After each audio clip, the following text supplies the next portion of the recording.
Alright, so this is the second part of topic 3. So far we are familiar with the graph and properties of quadratic functions, right? And you should also be able to graph the system of inequality like this, which involves quadratic inequalities. So how do we sketch the graph of these? This is also a region, right? Any clues?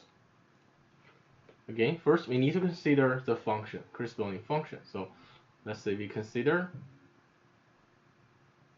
the function y equals negative 3x squared plus 12x, then minus 12 first. Let's graph its curve. Yeah. So this is a quadratic function, and well, let's try to convert that to a vertex form in order to sketch this graph. So this can be written as y equals negative 3 times x squared minus 4x plus 4. And y equals negative 3 times x minus 2 squared. And apparently there is only 1 0 at 2 0 here. So it opens down. And we also know the y-intercept is when x equals 0. So we say when x equals 0, we know y equals negative 12. So that's negative 12. And of course, when y equals 0, we can solve x equals 2, which corresponds to the 0 here. Okay, so that's the graph of that quadratic function, right? Yeah. But we have an inequality stating y is greater than, so that corresponds to all the region above the quadratic function, right? And also, x is greater than 0 means this region. Y is less than 0 means this region. So the region to the right of y-axis and to down the x-axis and above this curve, right? So that corresponds to this region here. Can you see that? Yeah. And also we need to use dotted line to indicate the boundaries are not included. And usually we put the equation of the curve here next to its curve. Okay, so shaded area is the graph of the system of inequalities. Alright, so next let's have a look at linear quadratic systems. So in this kind of questions, usually the question will ask you to find points of intersections between a linear function and quadratic function. So the method is similar to what we have used previously. So basically, any curve on both of the any point on both of the curves should satisfy both of the two equations, right? So in order to find all the points of intersections, we can simply combine the two equations. First, y equals 3x plus 5. Then y equals 3x squared minus 2x minus 4 in order to find the points of intersection, right? Yeah. And this gives you, well, if you insert the first one into the second one, this becomes 3x plus 5 equals 3x squared minus 2x minus 4, which means 3x squared minus 5x minus 9 equals 0. And can we factorize that? 1, Sorry? 3. Can you factorize this? I just put it through the quadratic formula.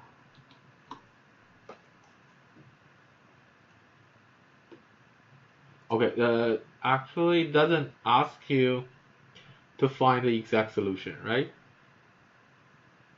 It only asks to determine whether the given linear quadratic function intersect. So that depends on whether we can find any real solutions, right? So you only need to check the discriminant delta, which equals. There's two solutions. Yes.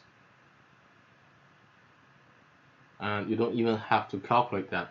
You can see that's above 0, so there are two solutions, which means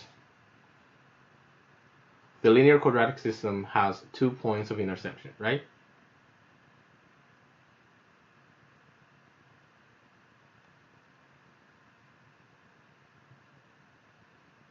The system has 2 points of intersection. Are you clear? Yeah. Okay. And this question is actually the same, right? We just combine the two equations to find any solutions. So, are you able to do this now? Yes. Okay, I'll just skip it, okay? You can use this as a homework, as a practice. Okay, how about the next one? The line with slope 4 has point of intersection with a quadratic function. What is the y-intercept of the line? It has only one point of intersection, which means it could happen like this, right? Well, that means we could let, if you don't know the equation of this line, you could let the equation of this line be ax plus by plus c equals 0. Or, well, you don't know, you already know this is a quadratic, which is opening up, right? So this line must have a slope because it's at slope 4, right? So first of all, we can let the desired line be y equals 4x plus m, or k, mx plus, okay, let's use k here. So this is called slope slope intercept form, right? So as long as you can solve for k, then the problem is solved. So now let's combine these two equations, y equals 4x plus k, and then y equals half of x squared plus 2x minus 8. Then the point of intersection should satisfy both. Then we can try to solve this equation. Insert first one into the second one. This will give us 4x plus k equals 1/2 x squared plus 2x minus 8. And 2x, 1/2 of x squared minus 2x minus 8 minus k equals 0. Because there is only one point of solution, one point of intersection, then there is only one solution to this quadratic equation, right? Yes. So we say one point of intersection. I'll just write briefly. One point of intersection is equivalent to, well, delta of this quadratic equation must equal 0 to ensure there is only one unique solution, or two equal solutions. Which means, what is the delta here? Delta is b squared minus 4 by a by c must equal 0. And this means 4 minus 2, actually plus 2 times 8 plus k equals 0. And we have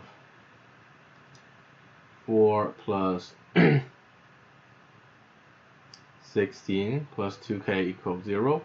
And we can see that k must equal -10, right? And therefore desired line is, okay, I'll say the desired line is y equals 4x minus 10. Can you see that? Yeah. Alright, and let's see another one. Okay, how about this question? This time I'll give you some time to have a look at that. Let me know if you finish or if you're stuck anywhere, okay?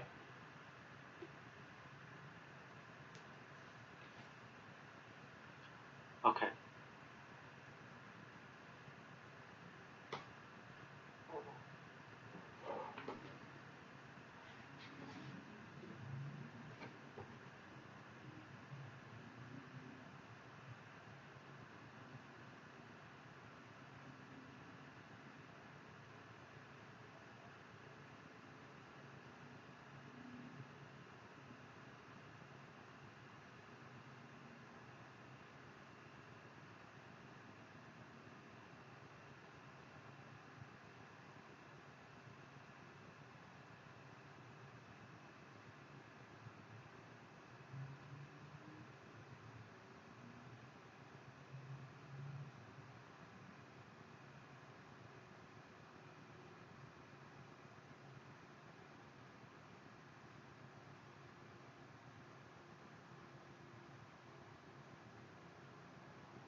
Can I just write down the answer? Okay. Go ahead.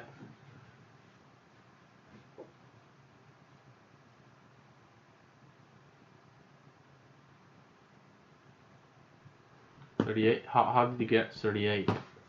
Okay, so you can check yours with mine. Okay. So this is your answer. Circle that. Okay, and in order to find the point of intersection, again, we need to combine the two equations, right? Because points of intersection must satisfy both of the two equations. Okay, so we can insert number 2 into number 1 to eliminate y, right? And this gives us 8x minus 2 equals negative x squared plus 4x plus k. And this means we have a quadratic equation, x squared plus 4x minus 2 minus k equals 0, right? And then we need to check delta. What is delta here? B squared minus 4 by 1 by 2 negative 2 minus k, which gives us 24 plus 4k, right? So A, 2 points.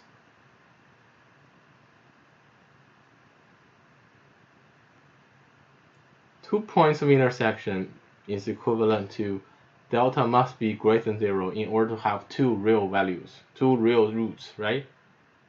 Yeah. Which means 24 plus 4k must be greater than 0, which means k must be greater than negative 6. So that's negative 6, right?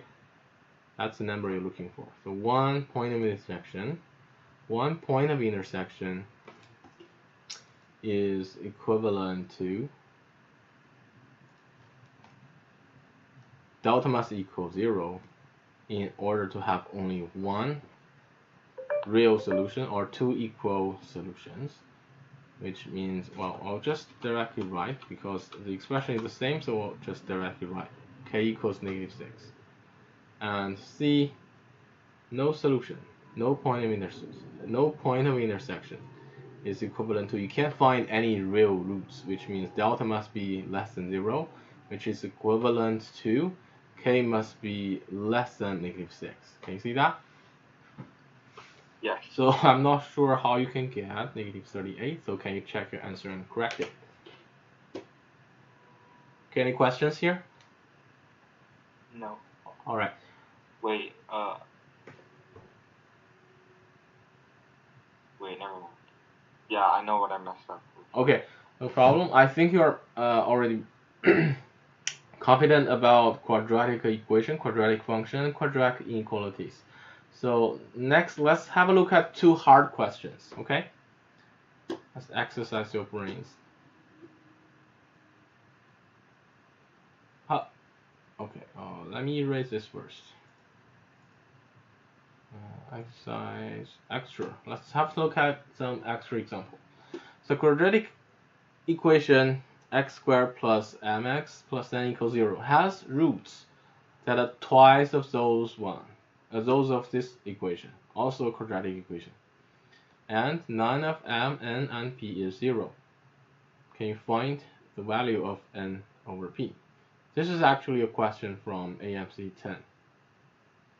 Math computation questions. So I'll give you, how about 3 minutes to think about it, and let me know if you finish or if you're stuck anywhere, okay?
Okay, 8 is very good.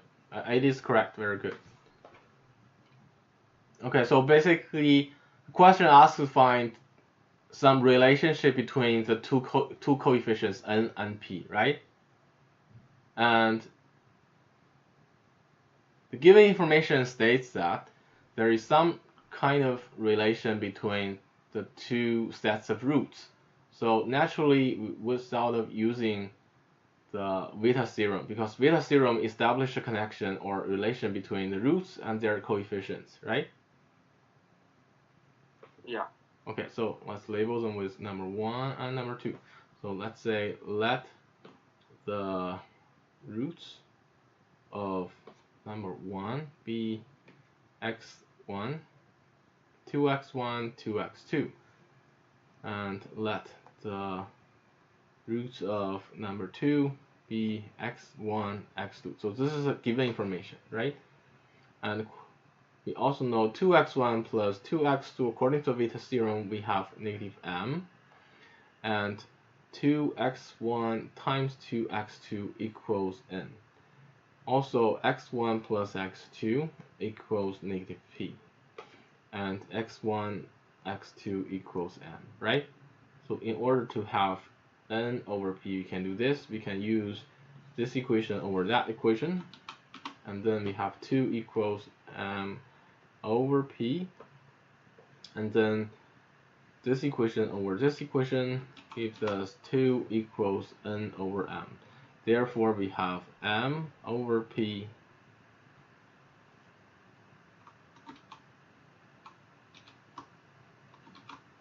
we have 4 here. And therefore, we can use this equation multiplied by this one. So the left side is 8, and right side is m cancels with m here, so n over p. So n over p is 8, right? Yeah. Okay, and let's see, one last question. Also a AMC math competition question. Again, I'll give you 3 minutes and have a look at this.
I'm not sure how to do this. Okay, so if you know the expression of f, then you can just insert 3z into the expression of f, right? Yeah. And unfortunately, it's not given to you directly, but you know f a third of x. You know the expression of f a third of x. So we can let, for example, let another letter u equals x over 3. Then we know if you can find the expression of fu, that's the mapping relation in f. That's the expression of f, right? Okay, so let's substitute all the x with u. So if u equals 1 over 3x, then we know x must equal 3u, right? Yeah. Then fu equals x squared, which is 9u squared plus x, which is 3u then plus 1. So this is actually the expression of fx or fu. Doesn't matter if you use any letter, right? Yeah. Then f3z is simply to insert 3z as input in the function fu, which means 9 times 3z as input squared plus 3, again, the input now is 3z plus 1, right? Yes. And this gives you f3z equals 7. So we have established a quadratic equation in terms of z, and according to Vita theorem, you should find the sum of all values of z. So this means we have number 1 is 81, 81z squared plus 9z plus, minus 6 equals 0, and we can simplify that by dividing both sides with 3. 27z squared plus 3z minus 2 equals 0. Then the sum of all values of z, for which this equation is true, is this. We have, apparently there are two such roots. So z1 plus z2 equals negative